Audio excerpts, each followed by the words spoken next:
Hello. Today I want to tell you a little bit about power. Power is simply how fast energy is being used. It's the rate of energy transfer or the rate of work. What I mean by energy transfer is that you could put energy into a system or you could take energy out of a system. Typically that's done by providing some sort of a force. Usually power is just simply how quickly work is being done. The definition for that is simply take the amount of energy that's put into a system or taken out of it and divide it by the amount of time that took. Or, since work is a way of giving something energy or taking energy out, that can simply be work divided by time. And the units for that would be the standard unit of energy divided by the standard unit of time. So in the metric system, that would be a joule per second. Because a joule per second is used so often, it has another name, and that is called a watt. It's named after, I think it's Isaac Watt, who had a lot of thinking about, who had a lot of influence in deciding how to measure things with some of the first engines that were created. Another unit for that in the English system would be a foot-pound per second, and there isn't another name for that I'm aware of. Now, while watts and foot-pounds per second are the standard units, they're not the most common units. Most of the time, in America at least, power is measured in terms of horsepower, which is a little bit strange since we don't typically use horses for energy anymore, but it's a extremely common unit that just about every engine is measured and compared to. So 1 horsepower is equivalent to 746 watts, or approximately 550 foot-pounds per second. Now, conveniently, I use this 746 watts and 550 foot-pounds per second to go back and forth between 746 joules of energy is the same thing as 550 foot-pounds of energy. It's a little bit of a time saver. So how do we do some calculations? Well, suppose there's a crane that can lift, say, 34,000 newtons to a height of 40 meters, but that takes 30 seconds. How powerful of an engine does this crane have?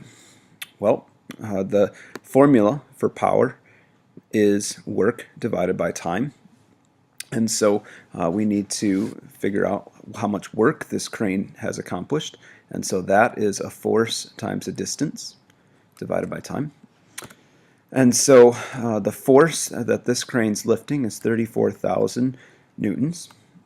And the distance that it lifted this was 40 meters. So I'll multiply those and then divide by the amount of time it took to do that, which would be 30 seconds.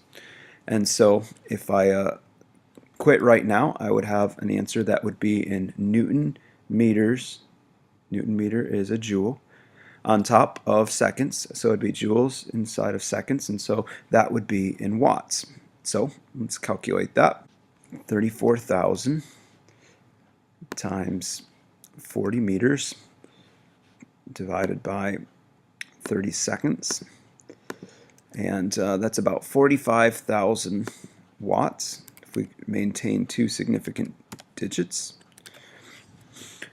And well, that's kind of useful. I'm not super familiar with how big that is, so I'm going to try to convert that into horsepowers.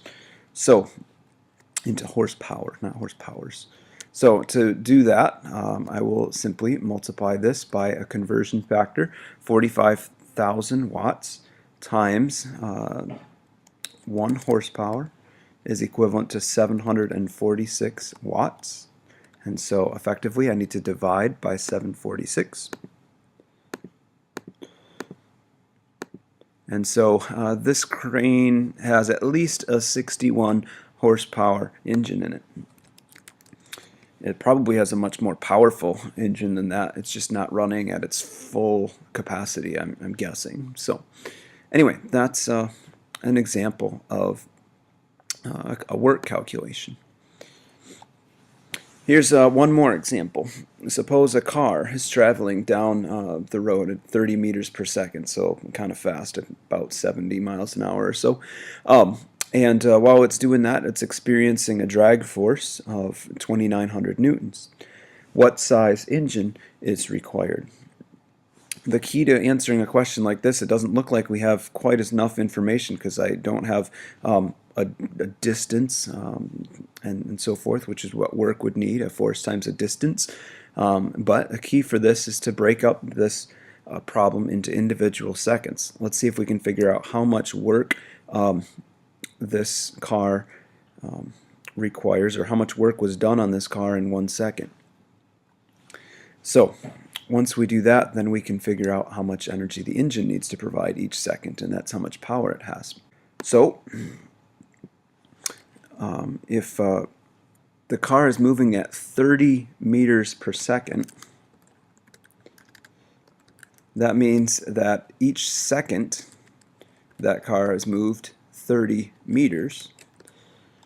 And so we can actually figure out, if we break that up into a distance and a time, I can figure out how much work is done on that car every second.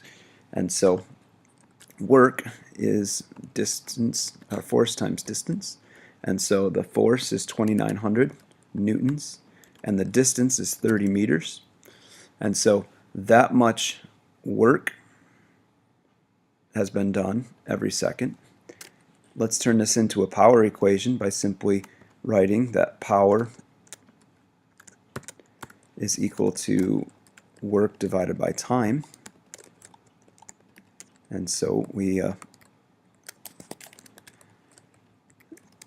make this a fraction and put it over,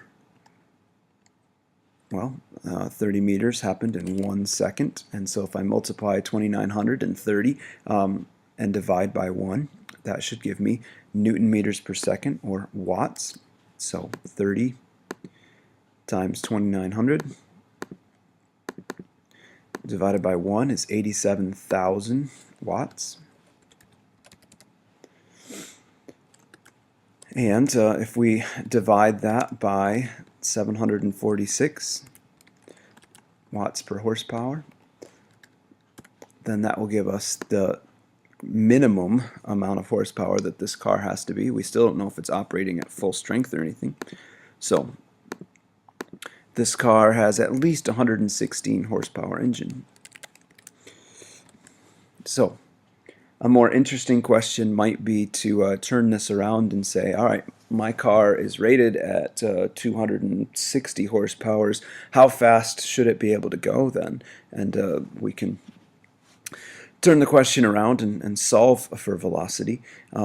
One issue with that, however, is that the drag force is not going to stay at 2,900. The faster you go, the more drag force you'd get. So you'd need to find the drag force formula and throw that in there and see how that V affects things.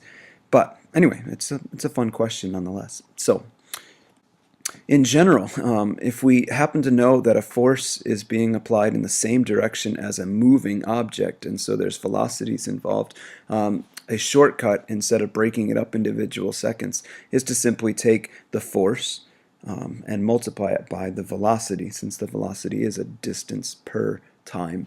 And so that's a nice shortcut as long as your units are okay. The forces would have to be in newtons, and the velocities would have to be in standard units, meters per second. So I got one other follow-up question, which is just kind of interesting, I think, is how quickly is gasoline being used up if this car is moving? And gas contains, on average, about 125 megajoules per gallon, and so that's 125 million joules per gallon. So we had calculated that the car was using 87,000 joules every second. And so let's start there. And we know that gasoline contains 125 megajoules per gallon.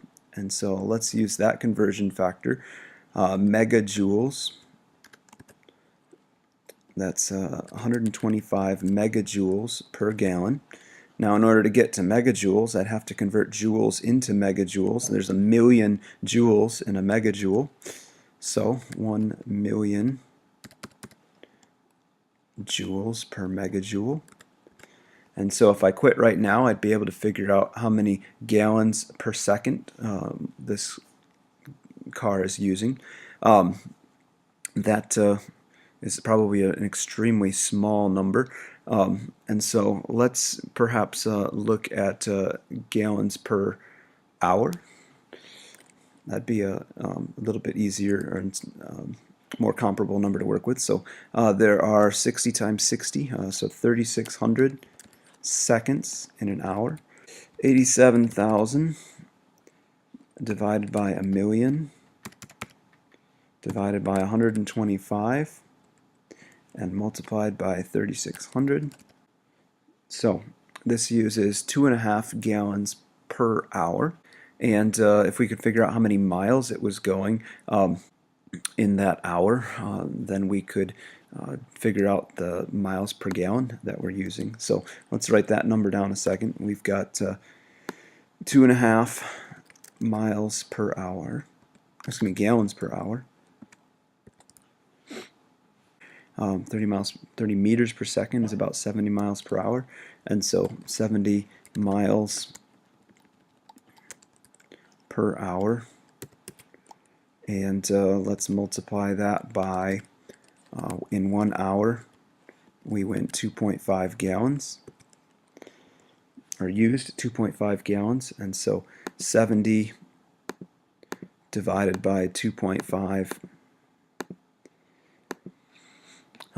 that's about 28 miles per gallon. So truth is, I don't think the car is actually working quite that efficiently, because I don't think all 125 megajoules that were in this gasoline were used simply to move the car going. I think a lot of that was wasted in heat, but we'll talk about that later on in the unit. So thanks for watching.